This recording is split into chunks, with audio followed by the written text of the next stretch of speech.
ఈ వీడియోలో గిట్‌లో బ్రాంచెస్ గురించి చూద్దాము. మన రియల్ వరల్డ్‌లో ట్రీకి బ్రాంచెస్ ఎలా అయితే ఉంటాయో, అలాగే మన ప్రాజెక్ట్‌లో గిట్‌ని యూజ్ చేసి డిఫరెంట్ బ్రాంచెస్ అనేవి మనము క్రియేట్ చేసుకోవచ్చు. ఎందుకు ఇలా అంటే, సపోజ్ మనకి ఇదొక బ్రాంచ్. ఇక్కడి నుంచి మళ్ళీ ఇంకొక బ్రాంచ్ క్రియేట్ అయింది. ఈ బ్రాంచ్‌కి కామన్ పాయింట్ ఇది. మన ప్రాజెక్ట్‌లో కూడా సమ్ పర్టిక్యులర్ పాయింట్ వరకు కోడ్ అనేది కామన్‌గా ఉంటుంది. అక్కడి నుంచి మళ్ళీ మనము ఒక న్యూ బ్రాంచ్‌ని క్రియేట్ చేసి డెవలప్‌మెంట్ అనేది చేసుకుంటాం. సో, డెవలప్‌మెంట్ చేసుకొని, టెస్టింగ్ చేసి, ఇంకా డిఫరెంట్ వర్క్స్ అనేవి చేస్తాం. సో, దీనివల్ల మనకి మెయిన్ కోడ్ ఏదైతే ఉందో అది అలానే ఉంటుంది. ఈ బ్రాంచ్ నేను డిలీట్ చేసేసినా మన మెయిన్ కోడ్ అలానే ఉంటుంది. ఈ బ్రాంచ్ రిమూవ్ చేసేసినా, ఏమన్నా ఎర్రర్స్ చేసినా ఈ బ్రాంచెస్‌లో అవి మెయిన్ కోడ్‌ని ఎఫెక్ట్ చేయవనమాట. సో, ఇది సెపరేట్ లైన్ ఆఫ్ డెవలప్‌మెంట్ అనమాట. సో, ఇలా ఎందుకు చేయాలి అనంటే, మన రియల్ టైమ్‌లో ఒక ప్రాజెక్ట్‌ని లైవ్ చేయాలి. అంటే డిప్లాయ్‌మెంట్ చేస్తున్నామనంటే, అక్కడ యూజర్స్ ఆ ప్రాజెక్ట్‌ని యూజ్ చేసుకుంటున్నారు అప్లికేషన్‌ని. సో, అక్కడ మనం ఏం చేస్తామంటే, మన ప్రాజెక్ట్‌లో ఏదో ఒక బ్రాంచ్‌ని ఆ కోడ్‌ని లైవ్ చేస్తాము. ఆ కోడ్‌ని మనమేమి మార్చము అస్తమానం. సో, మనము ఆ బ్రాంచ్‌నేమి డిస్టర్బ్ చేయము ఫ్రీక్వెంట్‌గా. మనం ఏం చేస్తాము, ఇంకొక ఇండివిడ్యువల్ బ్రాంచెస్ అనేవి క్రియేట్ చేసుకొని, దాంట్లో డెవలప్‌మెంటు, టెస్టింగు ఇవన్నీ చేసుకుంటాము.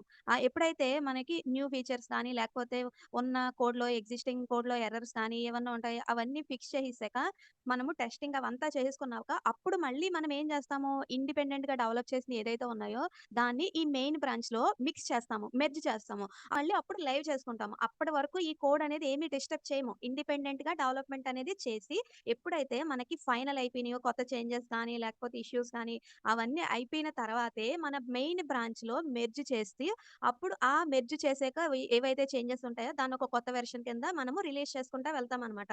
మనం ఒక గిట్ రిపాజిటరీ క్రియేట్ చేసామనంటే డిఫాల్ట్‌గా ఒక బ్రాంచ్ అనేది క్రియేట్ అవుతుంది. దాన్నే మాస్టర్ కానీ, మెయిన్ కానీ నేమింగ్ ఉంటుందనమాట. సో, ఒక సింపుల్ రిపాజిటరీ క్రియేట్ చేశాను. దాంట్లో నేను గిట్ లాగ్ ఇస్తున్నా. ఇక్కడ మనం చూసుకున్నట్టయితే మాస్టర్ అని కనిపిస్తుంది. ఎందుకనంటే మనం గిట్ రిపాజిటరీ క్రియేట్ చేసాక ఒక బ్రాంచ్ అనేది క్రియేట్ అవుతుంది. ఆ బ్రాంచ్ నేమే ఇది మాస్టర్ అననమాట. సో, ఇంకా ఎలా చూడొచ్చు అనంటే జస్ట్ మనము గిట్ బ్రాంచ్ అని ఇస్తే మన రిపాజిటరీలో ఎన్ని బ్రాంచెస్ ఉన్నాయో అవన్నీ ఉంటాయి. ఇక్కడ నాకు మాస్టర్ అనొచ్చింది.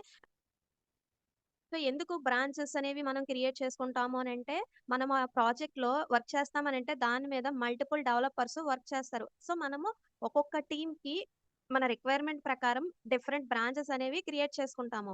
ఒక్కొక్క గ్రూప్ ఆఫ్ పీపుల్‌కి ఒక బ్రాంచ్‌ని అలొకేట్ చేసి, ఆ బ్రాంచ్‌లో వాళ్ళు వర్క్ చేసేలా చేయొచ్చు. మన ప్రాజెక్ట్‌లో మల్టిపుల్ డెవలపర్స్ వర్క్ చేస్తా ఉంటారు. సో, అందరూ ఒకే బ్రాంచ్ మీద మాస్టర్ బ్రాంచ్ మీదే వర్క్ చేసేస్తా ఉంటే, దీంట్లో మనకి నంబర్ ఆఫ్ ఇష్యూస్ వస్తాయి. దీన్ని మనం లైవ్ చేస్తే మనకి చాలా ఇష్యూస్ వస్తాయి. కాబట్టి మనం ఏం చేస్తాము అనంటే, గిట్‌లో బ్రాంచింగ్‌కి స్ట్రాటజీస్ ఉంటాయి. ప్రతి కంపెనీ ఒక స్ట్రాటజీ అనేది ఫాలో అవుతూ, దాని ప్రకారం డిఫరెంట్ బ్రాంచెస్ అనేవి క్రియేట్ చేస్తారు. ఒక్కొక్క బ్రాంచ్ మీద ఒక్కొక్క టీమ్ అనేవాళ్ళు వర్క్ చేస్తా ఉంటారు. బ్రాంచెస్ వల్ల మల్టిపుల్ పీపుల్ సైమల్టేనియస్‌గా డెవలప్‌మెంట్ అనేది చేసుకోవచ్చు. మెయిన్ కోడ్ అనేది ఏమీ డిస్టర్బ్ చేయకుండా చేసుకోవచ్చు. సో, మనం బ్రాంచ్‌ని యూజ్ చేస్తున్నామంటే, ఒక బ్రాంచ్ సెపరేట్ డెవలప్‌మెంట్‌ని అక్కడ రిప్రజెంట్ చేస్తున్నట్టు. ఒక సింపుల్ ఎగ్జాంపుల్ అనేది చూద్దాం. మనం ఒక గిట్ రిపాజిటరీ క్రియేట్ చేసుకుంటే, దాంట్లో డిఫాల్ట్‌గా మాస్టర్ కానీ, మెయిన్ కానీ అనే నేమ్‌తో ఒక బ్రాంచ్ అనేది క్రియేట్ అవుతుంది. దాంట్లో మనం ఏం చేస్తాము, సమ్ కోడ్ అనేది రాస్తాము. సో, కోడ్ రాసాక మనం ఏం చేస్తాము, మన గిట్‌లో మన చేంజెస్ అన్ని సేవ్ చేయాలి అనంటే కమిట్ చేస్తాము. సపోజ్ మనం ఇక్కడ ఒక కమిట్ చేసాం. సో, ఇక్కడ ట్రీ స్ట్రక్చర్‌లో జస్ట్ నేనిక్కడ కమిట్ హిస్టరీ, బ్రాంచెస్ చూపిస్తున్నానంతే. సో, ఇప్పుడు ఒక కమిట్ అనేది చేసాం. ఇప్పుడు అక్కడి నుంచి మళ్ళీ సమ్ చేంజెస్ చేసాం. మళ్ళీ ఇంకో కమిట్ చేసుకున్నాం. మళ్ళీ అక్కడి నుంచి ఇంకొక కొన్ని చేంజెస్ చేసాం. మళ్ళీ ఇంకొక కమిట్ చేసుకున్నాం. సపోజ్ మనము ఈ పాయింట్ దగ్గర నుంచి ఒక కొత్త బ్రాంచ్ క్రియేట్ చేయాలి అని అనుకున్నాం.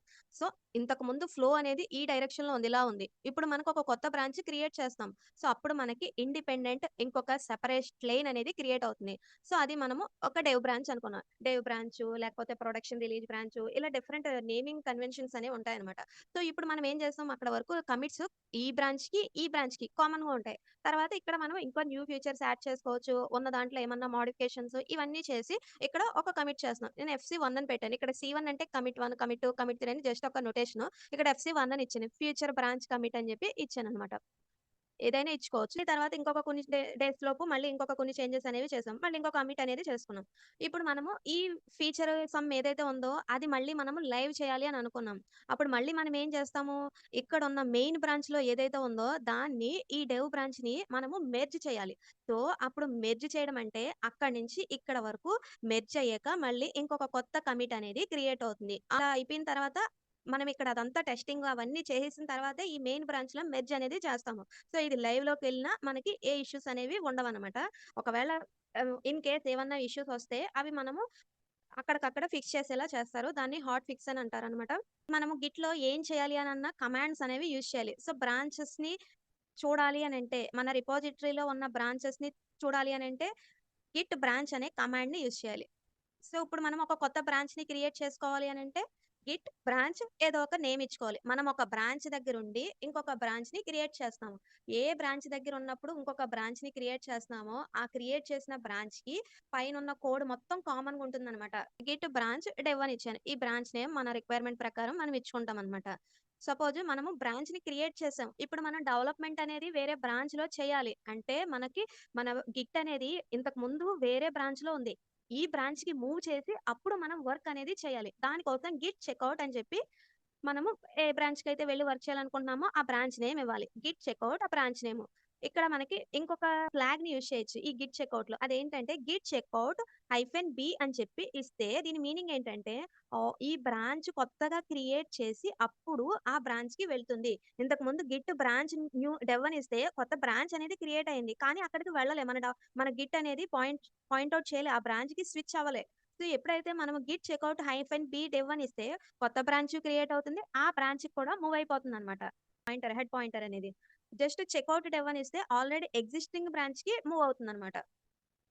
నెక్స్ట్ మనము ఒక బ్రాంచ్‌ని ఇంకొక బ్రాంచ్‌కి మెర్జ్ చేయాలి. అంటే మనము ఒక ప్రాజెక్ట్‌లో ఒక బ్రాంచ్ క్రియేట్ చేసి దాంట్లో సమ్ కోడ్ అనేది రాసాము. ఇప్పుడు అందులో రాసినవి, ఇందులో రాసినవి మనము కంబైన్ చేసేయాలి. అలా చేయడానికి ఈ మెర్జ్ అనే కమాండ్ యూజ్ అవుతుందన్నమాట. ఎగ్జాంపుల్ గిట్ మెర్జ్ డెవ్ అని ఇచ్చాను. దీని మీనింగ్ ఏంటంటే డెవ్ బ్రాంచ్‌ని తీసుకెళ్ళి వేరే బ్రాంచ్‌తో మెర్జ్ చేస్తున్నాం. ఏ బ్రాంచ్‌తో అంటే మనము ఏ బ్రాంచ్‌లో ఉన్నప్పుడు ఈ కమాండ్ ఇచ్చామో ఆ బ్రాంచ్‌లోకి ఈ డెవ్ బ్రాంచ్‌ని మెర్జ్ చేస్తున్నాం. అంటే ఇప్పుడు మనకి మాస్టర్ బ్రాంచ్‌లో ఉన్నామని అనుకున్నాం. ఒకవేళ లేకపోయినా అక్కడికి వెళ్ళాలి. ఒక బ్రాంచ్‌కి వెళ్ళాలి అనంటే మనం ఏం చేస్తాము? గిట్ చెకౌట్ అని చెప్పి ఆ బ్రాంచ్ నేమ్ ఇస్తాము. సో, గిట్ చెకౌట్ మాస్టర్ అని ఇస్తే మాస్టర్ బ్రాంచ్‌కి వెళ్తుంది. అక్కడికి వెళ్లి గిట్ మెర్జ్ డెవ్ అని ఇస్తే డెవ్ బ్రాంచ్‌లో చేంజెస్ ఏవైతే ఉన్నాయో అవి మాస్టర్ బ్రాంచ్‌లోకి వచ్చేస్తాయన్నమాట.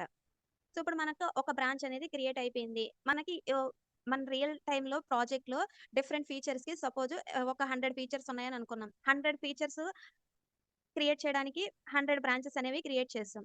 ఇప్పుడు మనకి అలా క్రియేట్ చేసుకుంటా వెళ్తే నంబర్ ఆఫ్ బ్రాంచెస్ అయిపోతాయి. సపోజ్ మనకి ఏదైనా ఒక బ్రాంచ్ అవసరం లేదు అని అనుకుంటే దాన్ని డిలీట్ చేసేయాలి. ఒక పర్టిక్యులర్ బ్రాంచ్‌లో పర్టిక్యులర్ ఫీచర్ అనేది డెవలప్ చేసేసి, టెస్టింగ్ చేసేసి అన్నీ అయిపోయి మెయిన్ బ్రాంచ్‌లో మెర్జ్ చేసేసాం. ఇంక దాంతో పనేమి లేదు అని అనుకుంటే ఆ బ్రాంచ్‌ని డిలీట్ చేసేసుకోవచ్చు. Git branch -D branch name ఇవ్వాలి. సో, ఇక్కడ మనకి ఇలా ఇవ్వంగానే -డి అనే ఫ్లాగ్ ఇవ్వంగానే అది ఏంటంటే ఈ చేంజెస్‌ని మెర్జ్ చేసేసాకే డిలీట్ చేసే పాసిబిలిటీ ఇస్తుందనమాట. కానీ మనము ఫోర్స్‌ఫుల్‌గా డిలీట్ చేసేయాలి ఈ బ్రాంచ్‌లో కోడ్‌ని మెర్జ్ చేయకుండా అని అనుకుంటే ఇక్కడ -డి ఇవ్వాలి. Forceful deletion of a branch అనమాట ఇది. సో, నేను ఈ బ్రాంచెస్ మీద ఒక ఎగ్జాంపుల్ అనేది నెక్స్ట్ వీడియోలో ఎక్స్‌ప్లెయిన్ చేస్తాను. Thank you for watching.